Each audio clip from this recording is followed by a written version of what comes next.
Um, Thank you all for coming, and thank you for your hospitality towards a visitor. Um, so I collect home movies, among other things, and I'm very interested in in home movies as kind of rare, unusual, and overlooked evidence.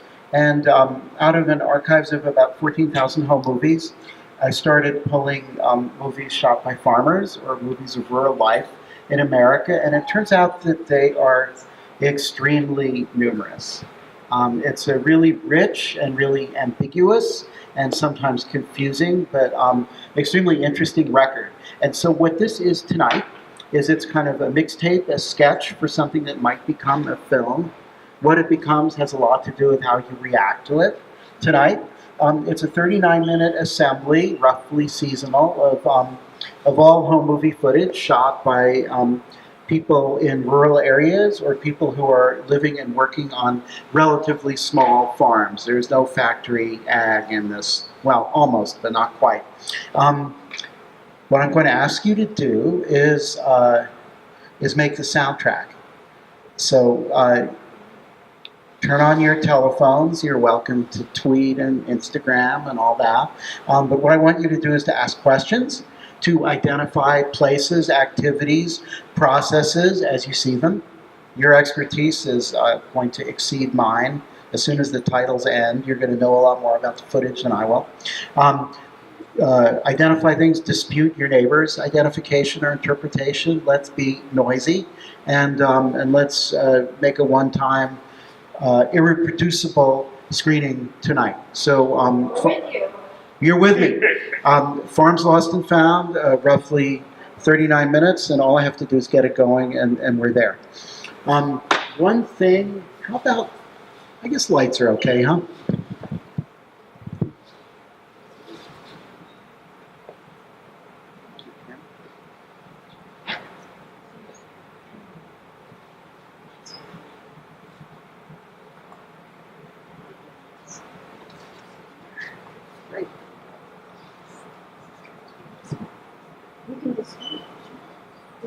Dispute. Yes. Dispute. Confer. Dissonance. Inference. There's so many modes. So how does this look? Do you want some lights off? I'm going to tell you, I'm going to stand up here and tell you a little bit about what I know. Yeah.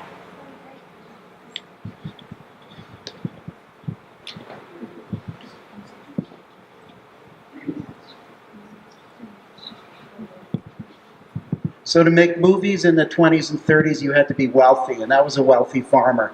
Because in today's dollars, it cost $1,400 an hour for 16 millimeter film stock and processing.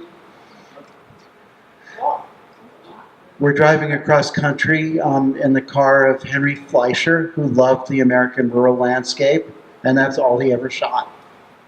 Out the window.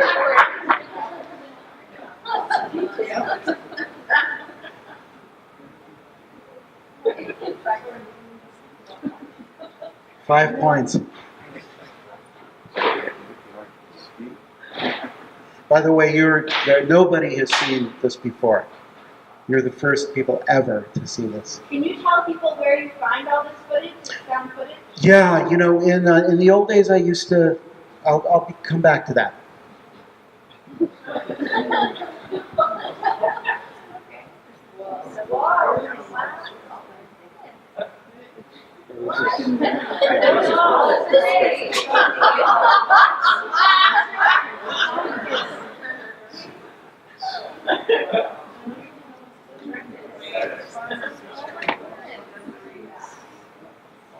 Which state is this in? So you asked what state that's in. It's a great question.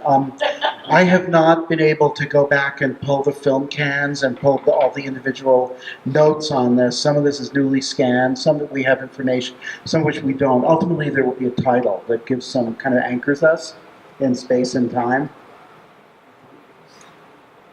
So I believe he's seating, isn't he? Very slowly. Break time.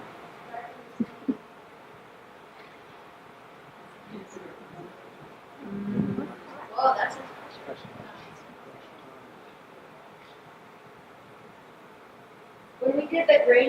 track, Rick, from your inspiration of the gravestones, there's one about the guy who got eaten by a thrashing machine. Oh, wow. Like his whole body, first his arm and then his whole body. That seems like a perfect match. Last night was tragedy night.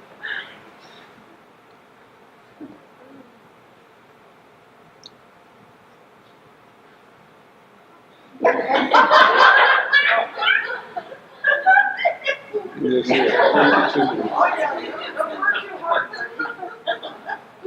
taking these? Well, so the way to understand that is to actually look at the original reel to understand who the players are and who's shooting and who's being shot. But we're not quite there yet. But what surprised me is how many farmers, even back to the 20s, were shooting films about the work and the rhythm of the year. It was a revelation to me. This is cut down from, I think, 261 selects films that I found, and I know there's more. So in the old days, I used to buy material. I still occasionally do. More often these days, people come to me because they know that I collect it, and oftentimes I'll scan people's films for free. Was there something surprising you found in the film? Oh yeah. Like, what was the most surprising? Like, why did so many people? The question was there something extra surprising that we found? You're going to see a little bit of that, and then I'm going to tell you a story too. This is where you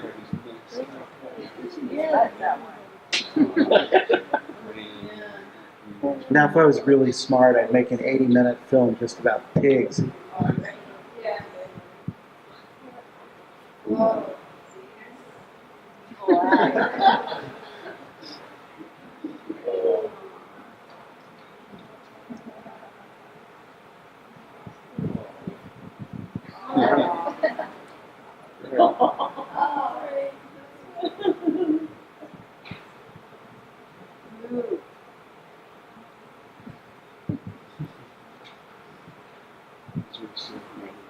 Oh my God.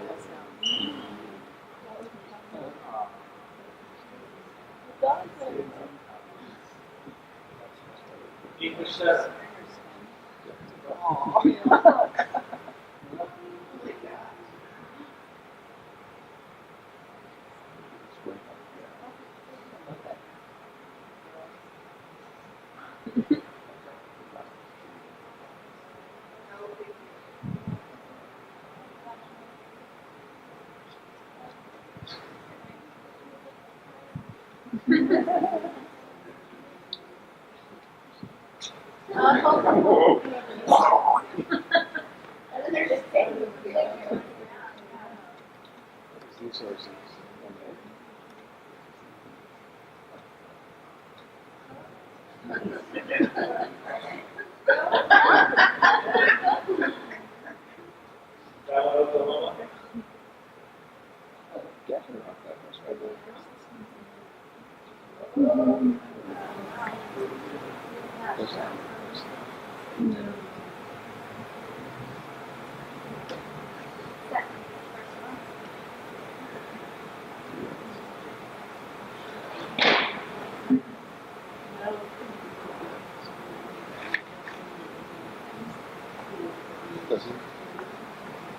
Are you gonna dip in the time period that you got here? That's right. And I wonder, did you notice any correlation of when people were, filming more? All the way through. All the way through. Yeah. Did they go to black and white more in the dip? Color wasn't that much more expensive than black and white. It was a little more expensive, but if you had a camera already, you could probably afford film. The great moment of democracy is 1933, when 8mm is introduced, and suddenly tons of rural people make home movies. People of color make home movies. Working class people make home movies, and there's this flowering of just expression all over, starting in 33, 34.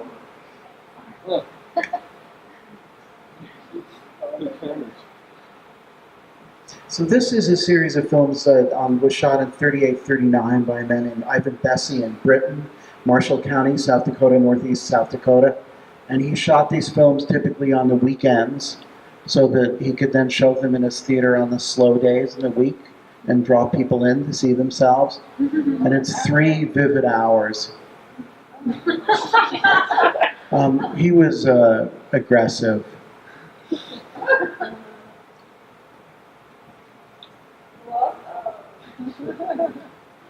That's a woman is named Lucy Downey.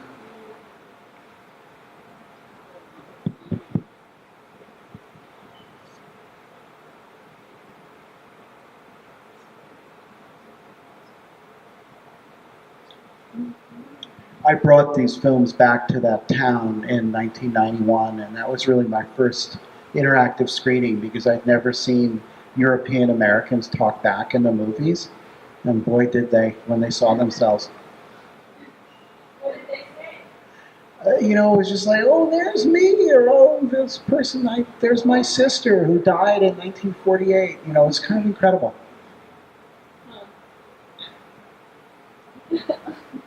So here we are in somewhere near a town called Navajo, Arizona, and it's a gas station, and this will be part of a sequence that doesn't exist yet, but this was shot by wealthy people from Detroit, but these are so-called Okies heading west. And we found a whole bunch more footage of that as well. That's what I think is one of the most kind of historically interesting things. It turns out there's quite a lot of footage of that migration, the Route 66 migration.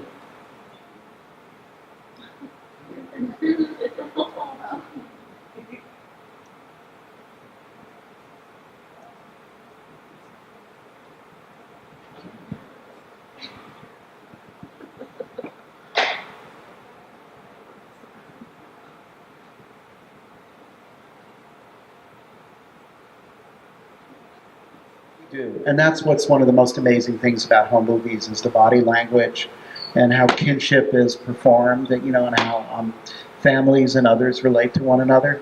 But it's quite complicated. We don't have a toolbox for understanding that yet. But anthropologists, some of them have looked at home movies. But this is the new frontier of research,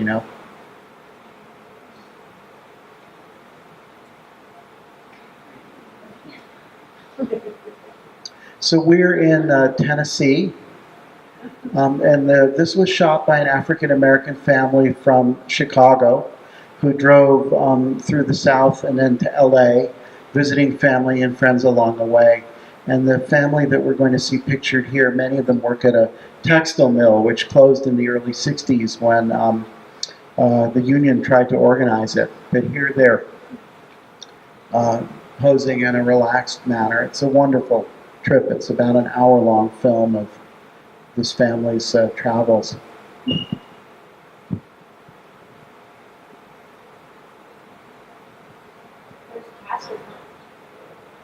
Sorry? There was a castor bean. Uh-huh. It's a little more gardening than farming, but it's nice.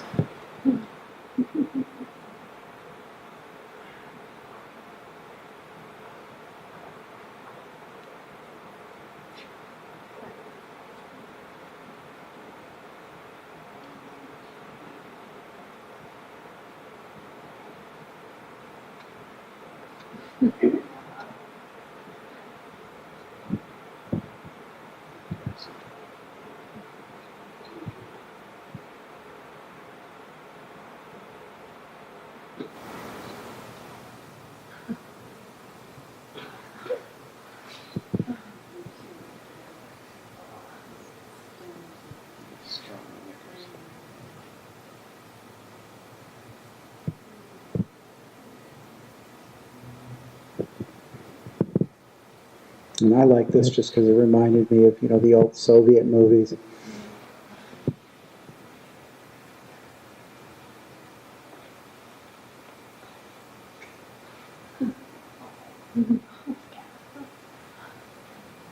This man's unconditional love is not limited to a single species.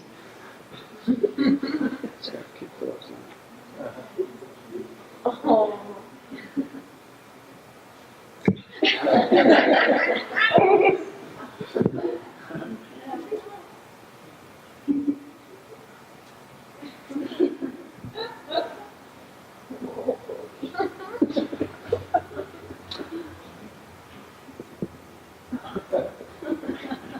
I think she's wearing a lamb coat.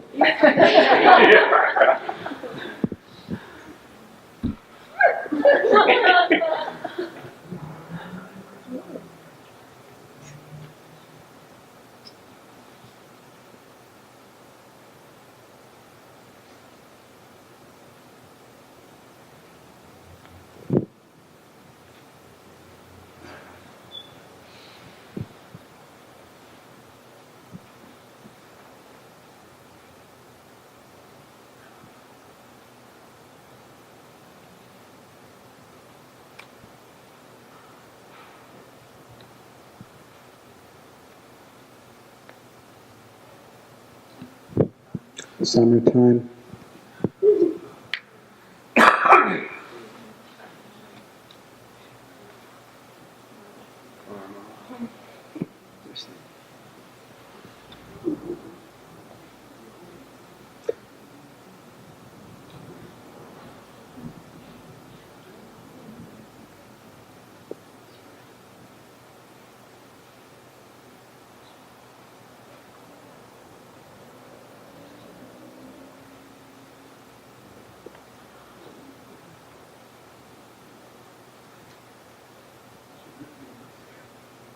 You know what's going on here? Is it sugar cane?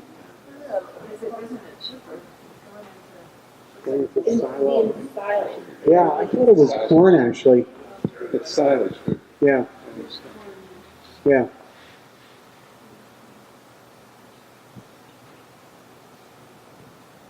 The super fun to look at some indicate like elm trees or like how much concrete pads they have in loafing pen or like start having some things that you're tracking a long time. Yes, and there's enough material, I think, to do that. Yeah. I mean, the question I have is like how you get enough, like this is an important time for getting material. Oh my God. This is a barn being moved in South Dakota in 38, 39. And this is pretty daring.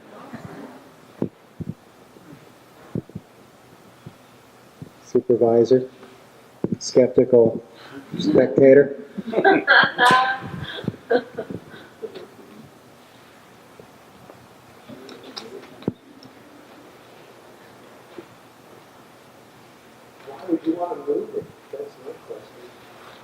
Well, this is the enigma of other people's home movies. The why is often a very hard question to answer.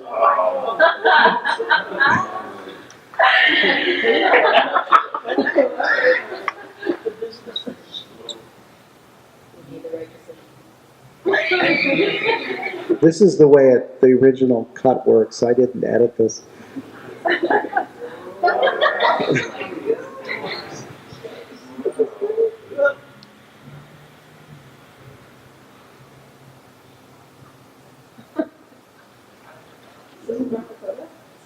This is in northeast South Dakota.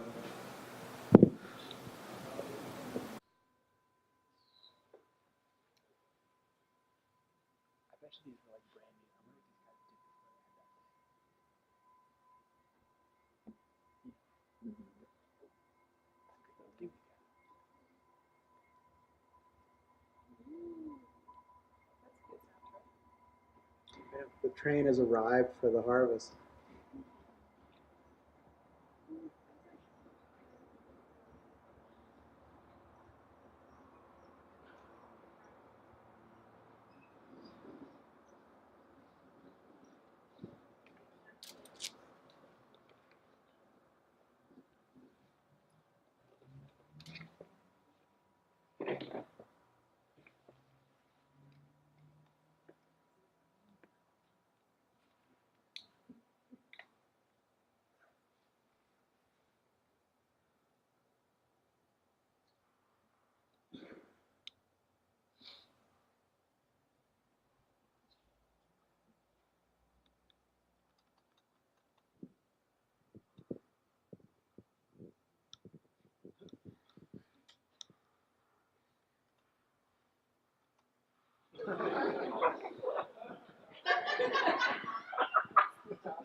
That's the same family. It's the meat portion of the.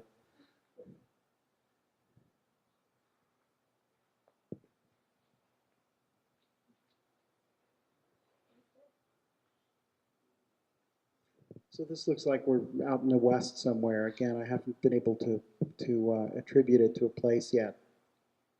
That's extremely painstaking, but often you can do it.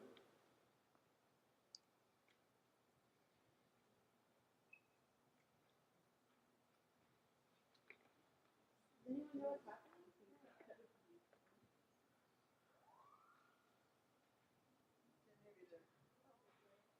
Castrating? I think they're castrating sheep.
Again, it'll be a lot more meaningful when we can figure out exactly where these are from. What a terrible scan, boy.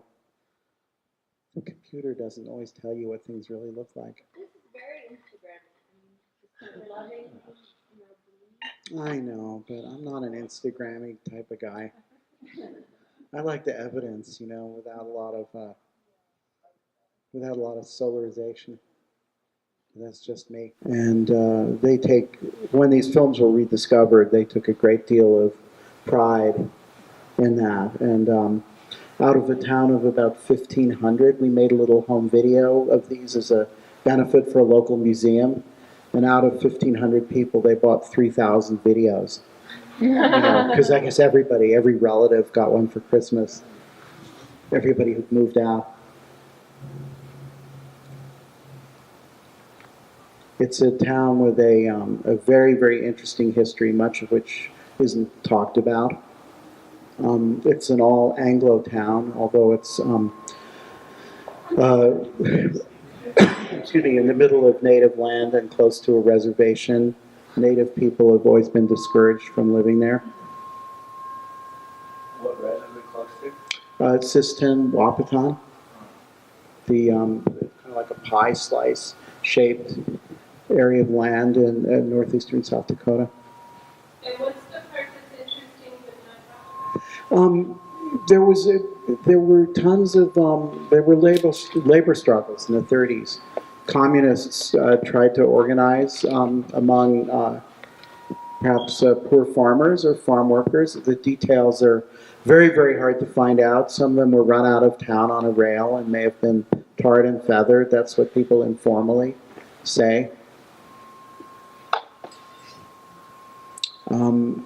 Showing this there today as part of a whole sort of narrative of the Depression, that it was very hard, but people took care of each other.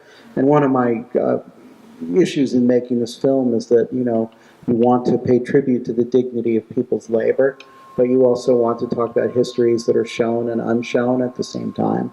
And it's quite complicated, especially for an outsider from San Francisco.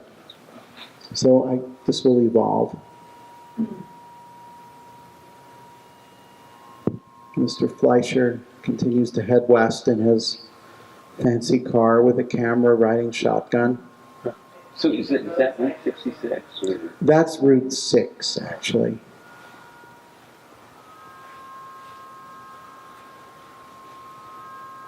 And a tribute to the charismatic pumpkin.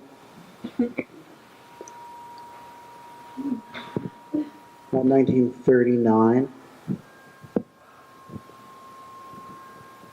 And we head towards a close in Britain, South Dakota at Christmas time, where there was a tradition that Santa Claus would ride in a cart through town and throw presents out to the kids. This was observed at least through the 50s and 60s. It isn't anymore. There aren't as many kids.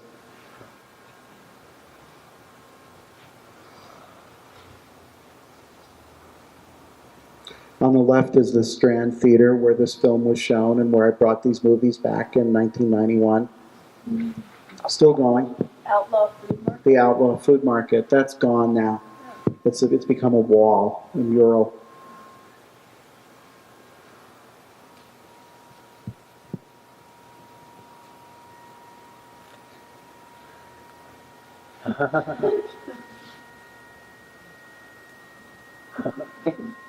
Free jump Santa.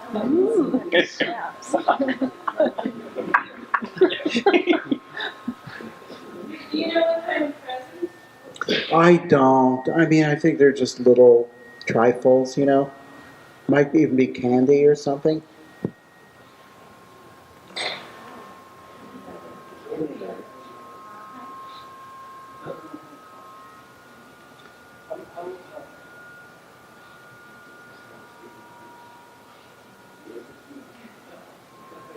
There's such a vitality to some of these towns. Oh, yeah. And that's the state of this new project. You're the first to see it. Thank you.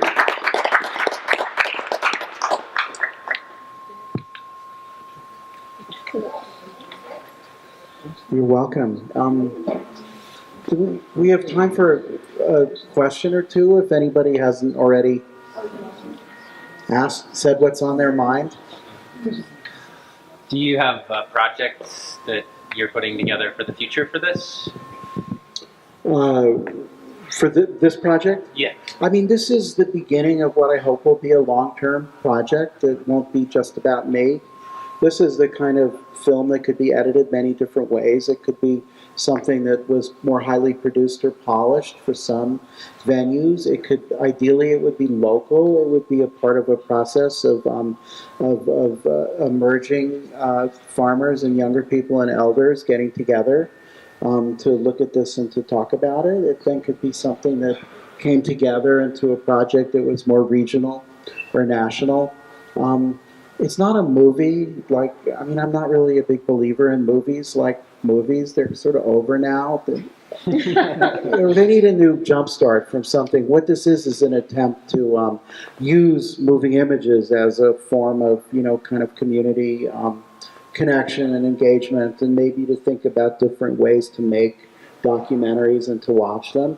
Really important to me that we don't listen to music that manipulates our emotions or sit quietly like we're at the church of the church of documentary. You know, it's much better if you can talk, because you've just made a little soundtrack about this, and the next people who see it will say something very different. And if they keep asking the same questions, it means I've kind of screwed up, maybe, you know. But to me, this I do a lot of urban history films of this sort in San Francisco and in Detroit and in Oakland, and most recently in Los Angeles. And it's a really interesting way to get people in a room who might not otherwise spend much time with one another. And of course, this is not about the past, right? You get that. It's about looking forward and what we can learn. Yeah. I felt like a really positive feeling from watching this, but I'm wondering, like, did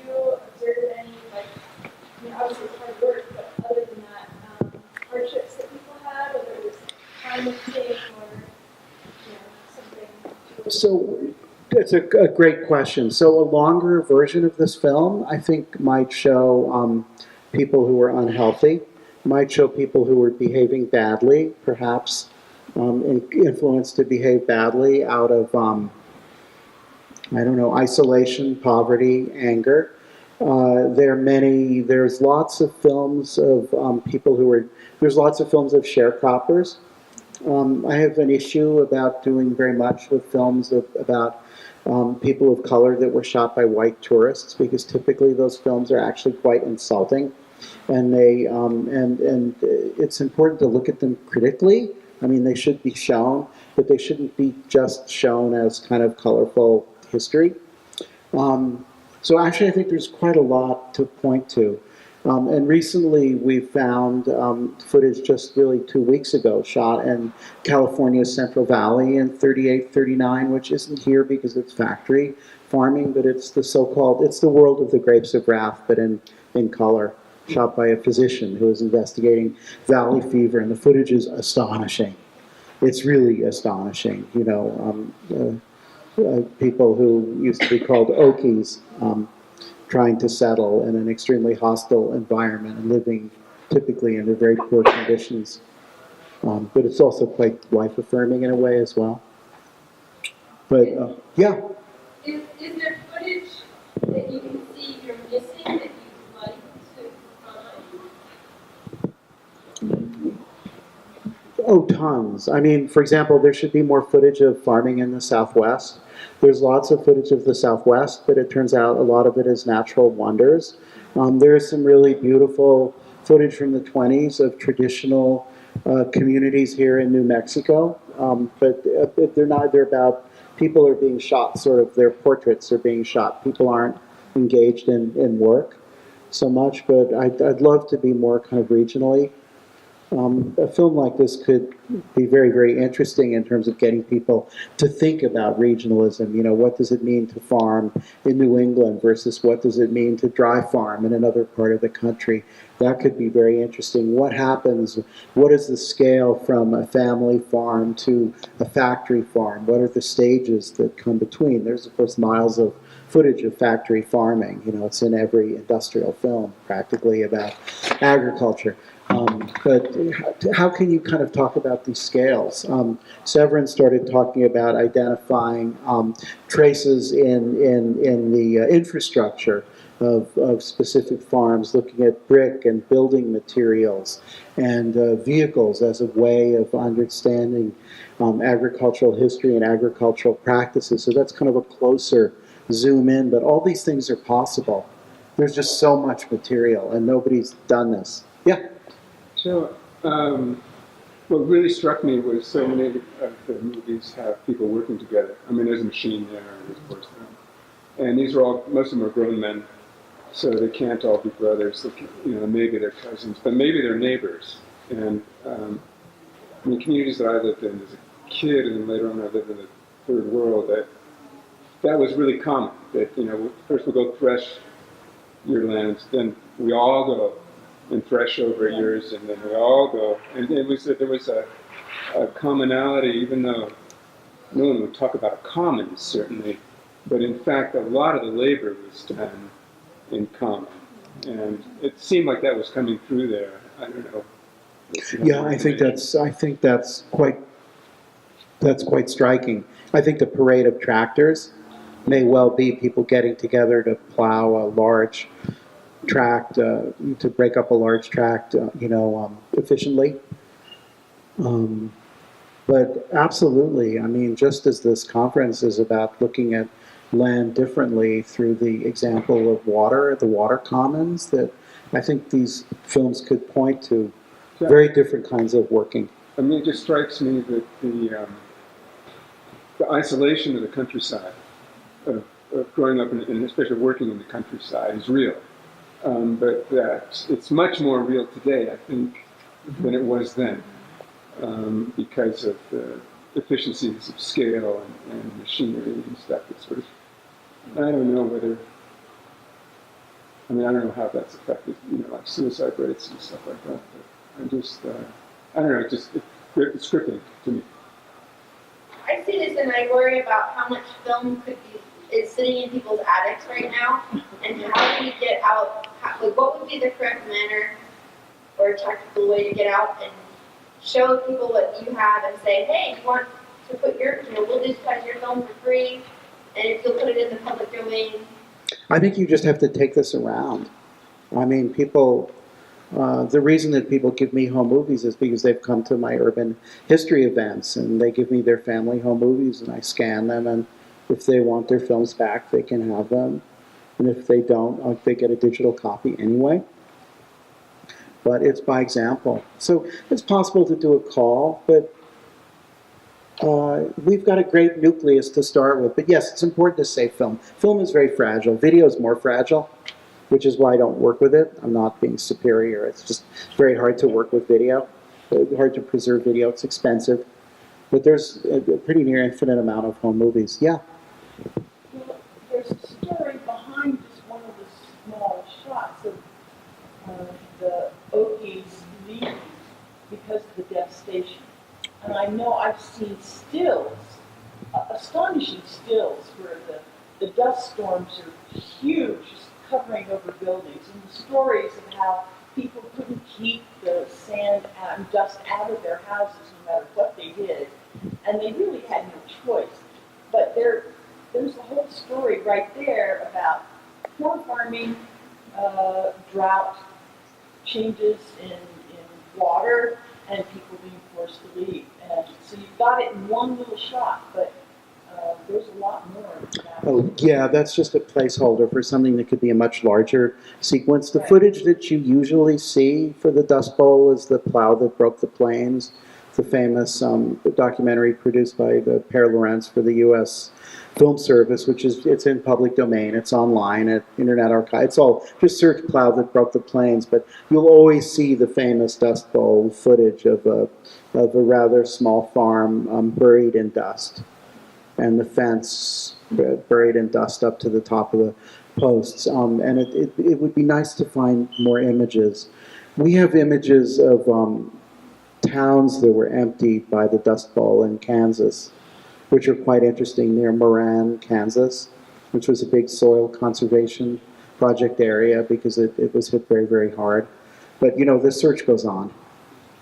This is one of these films that's that will be in a perpetual state of incompletion, right? Yeah. Can you say what got you started on this project? I'm sorry. What started you on this? When Severin comes to visit our library in San Francisco, ideas start to percolate, and at a certain point, I think I suggested that I do a Lost Landscapes type of, the home movie based film about farms and rural life, and there was a subsidy, a hard drive came from the greenhorns of the Agrarian Trust, and that made this possible. And so far, everything has happened. We scan for free. That I contribute that labor, and we have the opportunity to scan material at Internet Archive in San Francisco. So that's where we're at. I just,